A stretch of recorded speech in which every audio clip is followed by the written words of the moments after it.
가끔은 사람이 아니라 사람과의 관계 그 자체가 우리를 가장 지치게 만들 때가 있습니다.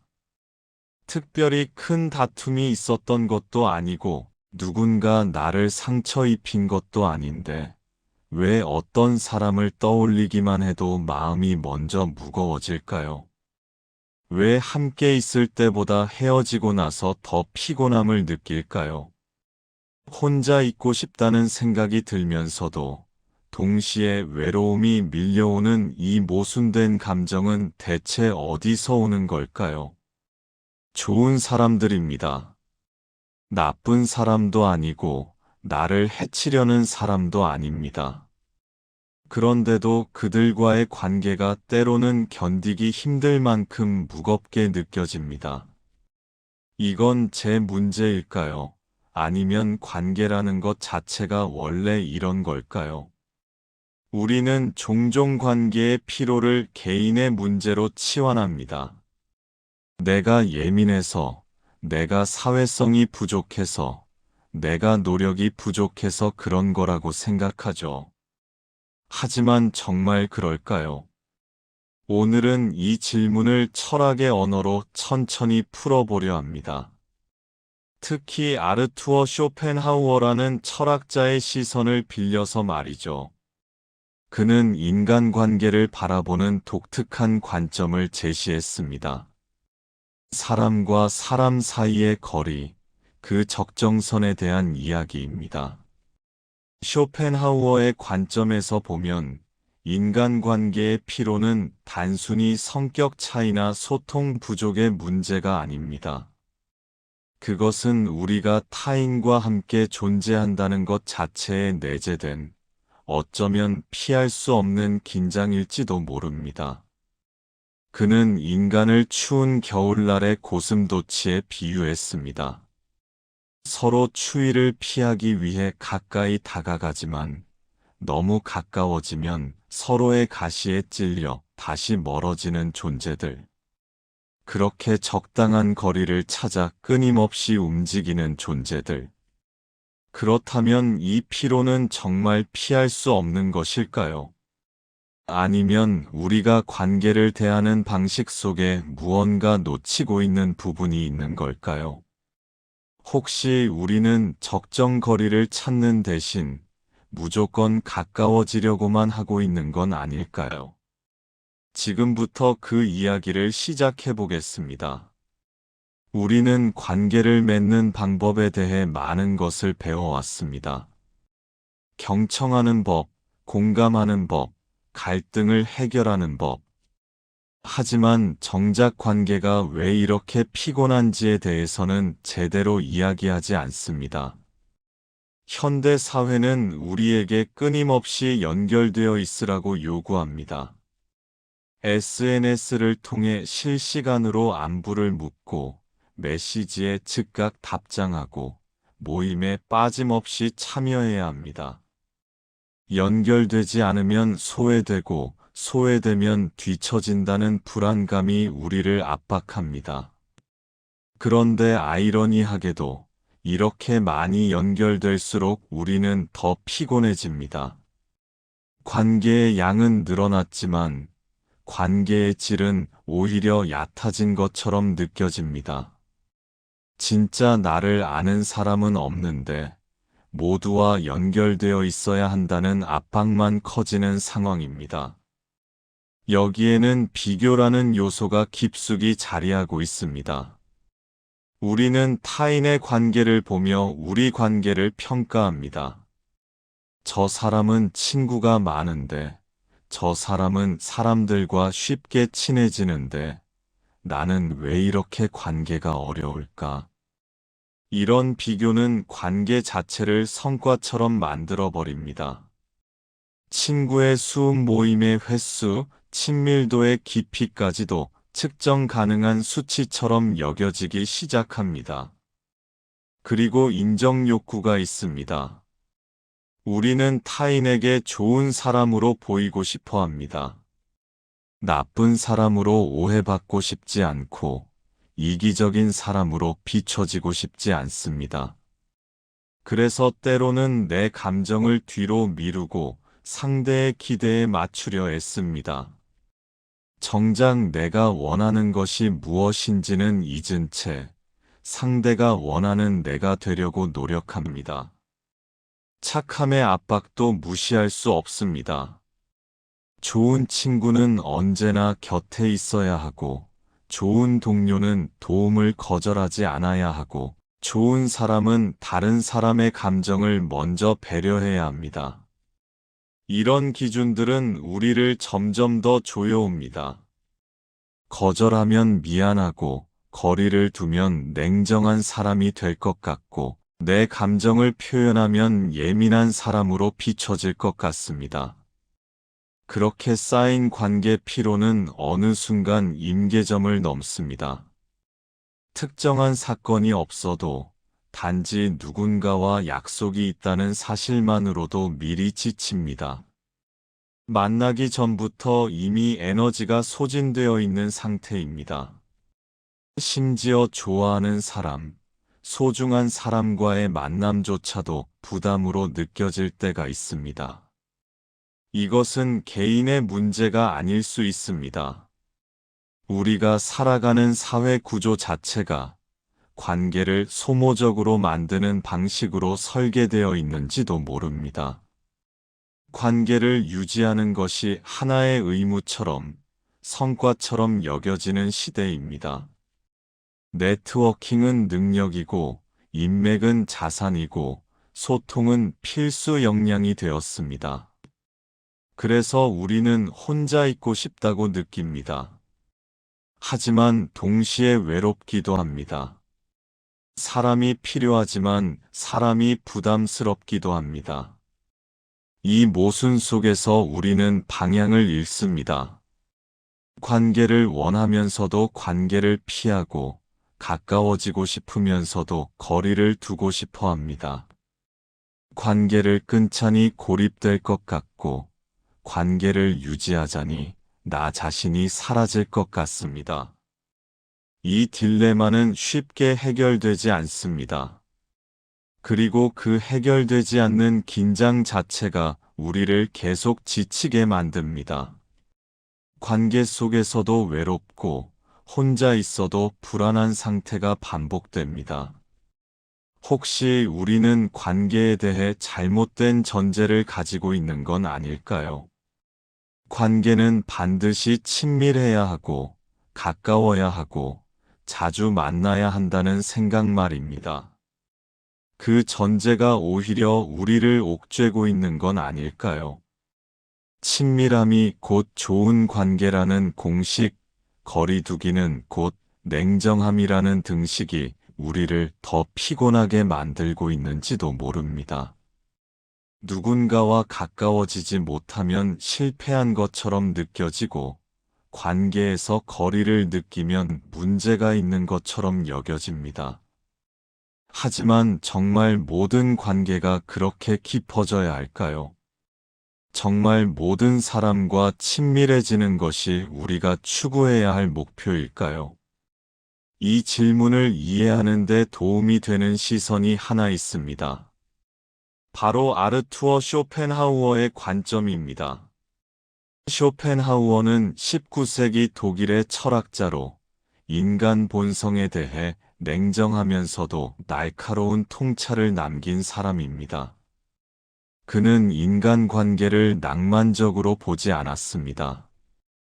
오히려 인간이라는 존재 자체가 가진 근본적인 모순과 한계를 직시했습니다. 그의 관점에서 보면 인간관계의 피로는 우리의 노력 부족이나 성격 결함 때문이 아닙니다. 그것은 인간이라는 존재가 태생적으로 가진 이중성 때문입니다. 우리는 타인을 필요로 하면서도 동시에 타인으로부터 침해받기를 원하지 않는 존재입니다. 쇼펜하우어의 관점을 가장 잘 보여주는 것이 바로 고슴도치 우화입니다. 추운 겨울날, 고슴도치들이 서로의 체온으로 추위를 이겨내려 합니다. 그들은 본능적으로 서로에게 다가갑니다. 하지만 너무 가까워지면 서로의 가시에 찔려 아파합니다. 그래서 다시 멀어집니다. 멀어지니 이번엔 춥습니다. 다시 가까워집니다. 또 찔립니다. 이 움직임은 끝이 없습니다. 고슴도치들은 결국 서로에게 상처를 주지 않으면서도 체온을 나눌 수 있는 적정 거리를 찾아야 합니다. 완벽하게 따뜻하지도 완벽하게 안전하지도 않은 그 어정쩡한 거리 말입니다. 쇼펜하우어의 관점에서 보면 인간관계도 정확히 이와 같습니다. 우리는 타인이 필요합니다. 외로움을 견딜 수 없고 고립된 삶은 불가능합니다. 하지만 너무 가까워지면 침해당합니다. 상대의 기대, 요구, 감정이 나를 압박합니다. 나의 자유가 제한되고 나의 공간이 침범당합니다. 그래서 우리는 거리를 둡니다. 하지만 거리를 두면 또 외롭습니다. 이 반복 속에서 우리는 피곤해집니다. 가까워지려는 욕구와 멀어지려는 욕구 사이에서 끊임없이 갈등하기 때문입니다. 중요한 것은 이것이 누구의 잘못도 아니라는 점입니다. 상대가 나쁜 사람이어서도 아니고 내가 부족한 사람이어서도 아닙니다. 이것은 인간이라는 존재 자체에 내재된 구조적 모순입니다. 쇼펜하우어의 관점은 여기서 더 깊어집니다. 그는 인간을 근본적으로 개별적 존재로 봅니다. 우리는 각자 분리된 의지를 가지고 있고 각자의 욕망과 고통을 경험합니다. 아무리 가까운 사람이라도 나의 고통을 완전히 이해할 수 없습니다. 하지만 동시에 우리는 사회적 존재입니다. 혼자서는 살 수 없고 타인과의 관계 속에서만 의미를 찾을 수 있습니다. 이 두 가지 본성은 서로 충돌합니다. 관계 속에서 우리가 느끼는 피로는 바로 이 충돌의 결과일 수 있습니다. 나는 나로 남고 싶지만 관계는 나를 우리로 만들려 합니다. 나는 나의 자유를 지키고 싶지만 관계는 책임과 의무를 요구합니다. 쇼펜하우어의 관점에서 보면 친밀함은 반드시 좋은 것만은 아닙니다. 친밀함은 상대에 대한 더 많은 기대를 낳고 그 기대는 서로를 옥죄입니다. 가까울수록 실망도 크고 상처도 깊습니다. 그렇다면 해결책은 무엇일까요? 쇼펜하우어는 해결책을 제시하지 않습니다. 대신 현실을 있는 그대로 받아들이라고 말합니다. 관계는 원래 이런 것이라고, 완벽한 친밀함도 완벽한 자유도 불가능하다고 말합니다. 여기에 에픽테토스의 관점을 더하면 조금 다른 시야가 열립니다. 에픽테토스는 스토아 철학자로 우리가 통제할 수 있는 것과 통제할 수 없는 것을 구분하라고 말합니다. 그의 관점에서 보면 타인의 반응, 타인의 감정, 타인의 기대는 우리가 통제할 수 없는 영역입니다. 우리가 통제할 수 있는 것은 오직 우리 자신의 태도와 반응뿐입니다. 관계에서 피곤함을 느낀다면 그것은 우리가 통제할 수 없는 것을 통제하려 했기 때문일 수 있습니다. 쇼펜하우어가 관계의 구조적 모순을 지적했다면 에픽테토스는 그 안에서 우리가 선택할 수 있는 것에 집중하라고 말합니다. 상대를 바꿀 수는 없지만 상대에 대한 나의 기대를 조정할 수는 있습니다. 관계의 본질을 바꿀 수는 없지만 그 관계를 대하는 나의 자세는 바꿀 수 있습니다. 두 철학자의 관점을 함께 보면 이런 그림이 그려집니다. 관계는 원래 피곤한 것입니다. 하지만 그 피곤함을 어떻게 받아들이고 어떤 거리를 유지할지는 우리가 선택할 수 있습니다. 완벽한 관계는 없습니다. 하지만 적정한 거리는 있을 수 있습니다. 그 거리는 사람마다, 관계마다 다릅니다. 중요한 것은 그 거리를 찾으려는 시도 자체입니다. 눈을 뜬 순간 오늘 저녁 약속이 떠오릅니다. 좋은 사람입니다. 오랜만에 만나는 친구이고 분명 즐거울 겁니다. 그런데 왜일까요? 아침부터 이미 무언가가 무겁습니다. 아직 아무 일도 일어나지 않았습니다. 아직 만나지도 않았고 대화를 나누지도 않았습니다. 그런데 벌써 마음 한편이 긴장하고 있습니다. 무슨 이야기를 해야 할까? 어떤 모습으로 보여야 할까? 혹시 내가 피곤해 보이면 어쩌지? 핸드폰을 봅니다. 단톡방에 몇 개의 메시지가 와 있습니다. 읽지 않은 채로 두기도 애매하고, 읽으면 답장해야 할 것 같고, 답장을 안 하면 무관심해 보일 것 같고, 답장을 하자니 지금은 그럴 에너지가 없습니다. 하루가 시작도 안 했는데 이미 지쳐 있습니다. 사람을 만나기도 전에, 대화를 나누기도 전에 이미 관계라는 것이 나를 소모시키고 있습니다. 이게 정상인가요? 점심시간 동료가 말을 겁니다. 저녁에 회식이 있다고 합니다. 가볍게 한잔하자고 합니다. 사실 가고 싶지 않습니다. 집에 가서 쉬고 싶습니다. 하지만 입에서는 다른 말이 나옵니다. 그래, 좋지. 왜 거절하지 못했을까요? 동료가 나쁜 사람이어서가 아닙니다. 회식이 싫어서만도 아닙니다. 단지 거절했을 때의 상황이 더 불편할 것 같았습니다. 왜 안 와? 요즘 우리한테 관심 없어? 그 같은 말을 듣고 싶지 않았습니다. 그래서 웃으며 고개를 끄덕입니다. 괜찮다고 좋다고 말합니다. 하지만 마음속에서는 다른 목소리가 들립니다. 나는 지금 뭐 하는 거지? 왜 내 시간을 이렇게 쓰고 있지? 왜 나는 항상 이렇게 반응하지? 오후 내내 그 생각이 머릿속을 맴돕니다. 일을 하면서도, 커피를 마시면서도 계속 그 불편함이 남아 있습니다.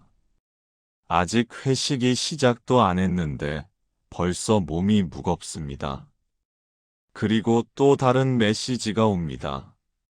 친구가 고민을 털어놓습니다. 긴 메시지입니다. 진지한 내용입니다.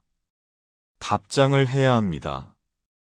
제대로 된 답장을, 공감하는 답장을, 도움이 되는 답장을 해야 합니다. 하지만 지금은 그럴 여유가 없습니다. 그래서 답장을 미룹니다. 미루면서도 마음이 불편합니다. 나는 나쁜 친구인가? 왜 이렇게 공감 능력이 부족한가? 왜 다른 사람들처럼 쉽게 위로하지 못하는가? 설명을 과하게 하고 있는 나를 발견합니다. 왜 못 갔는지, 왜 바빴는지, 왜 답장이 늦었는지, 변명처럼 들릴까봐, 오해받을까봐 계속 설명을 덧붙입니다. 그럴수록 더 지칩니다. 약속 장소에서 친구를 만났습니다. 즐거웠습니다. 웃었고, 이야기 나눴고, 좋은 시간이었습니다. 이제 집으로 돌아갑니다. 집에 도착했습니다. 이제 혼자입니다. 편해져야 할 시간입니다. 그런데 머릿속에서 대화가 계속 재생됩니다.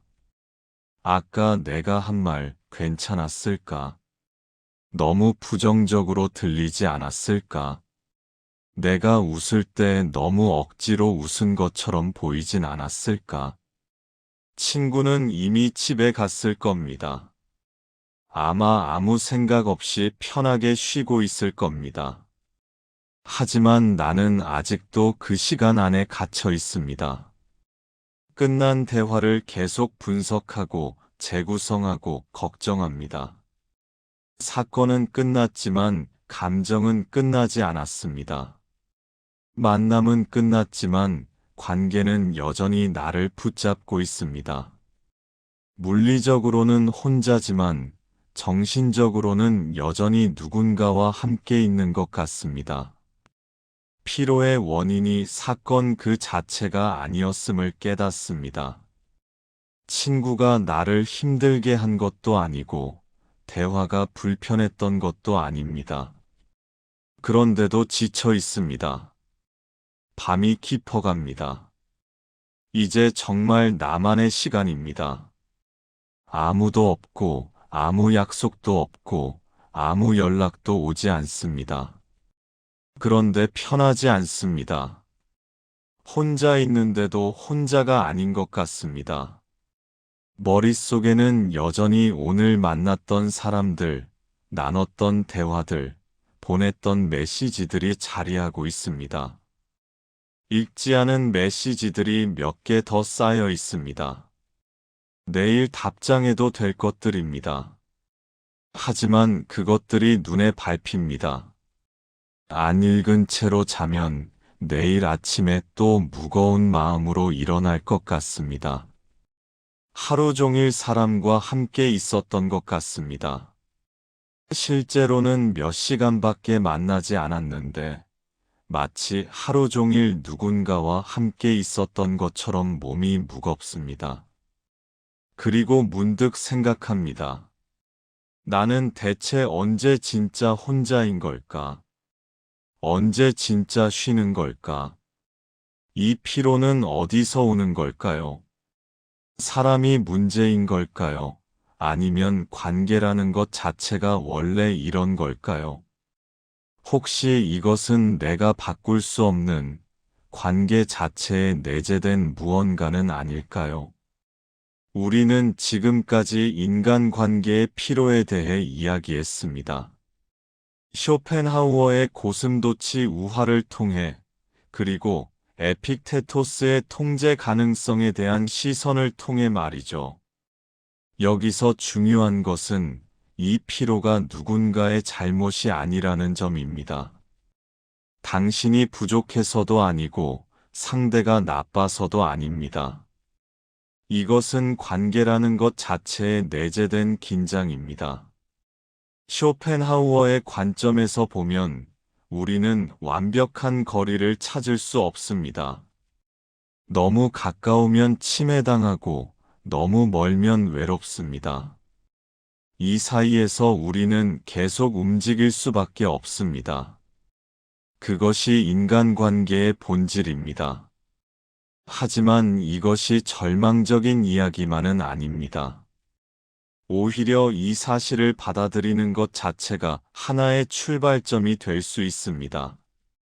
관계는 원래 이런 것이라고, 완벽한 친밀함도 완벽한 편안함도 없다고 인정하는 순간, 우리는 조금 더 자유로워질 수 있습니다. 모든 관계가 깊어져야 하는 것은 아닙니다. 모든 사람과 친밀해져야 하는 것도 아닙니다. 어떤 관계는 적당한 거리에서 적당한 빈도로 적당한 깊이로 유지되는 것이 오히려 건강할 수 있습니다. 에픽테토스의 관점을 빌리면 우리가 통제할 수 있는 것은 타인이 아니라 나 자신입니다. 상대의 기대를 바꿀 수는 없지만 그 기대에 어떻게 반응할지는 선택할 수 있습니다. 관계의 본질을 바꿀 수는 없지만 그 안에서 나의 경계를 설정할 수는 있습니다.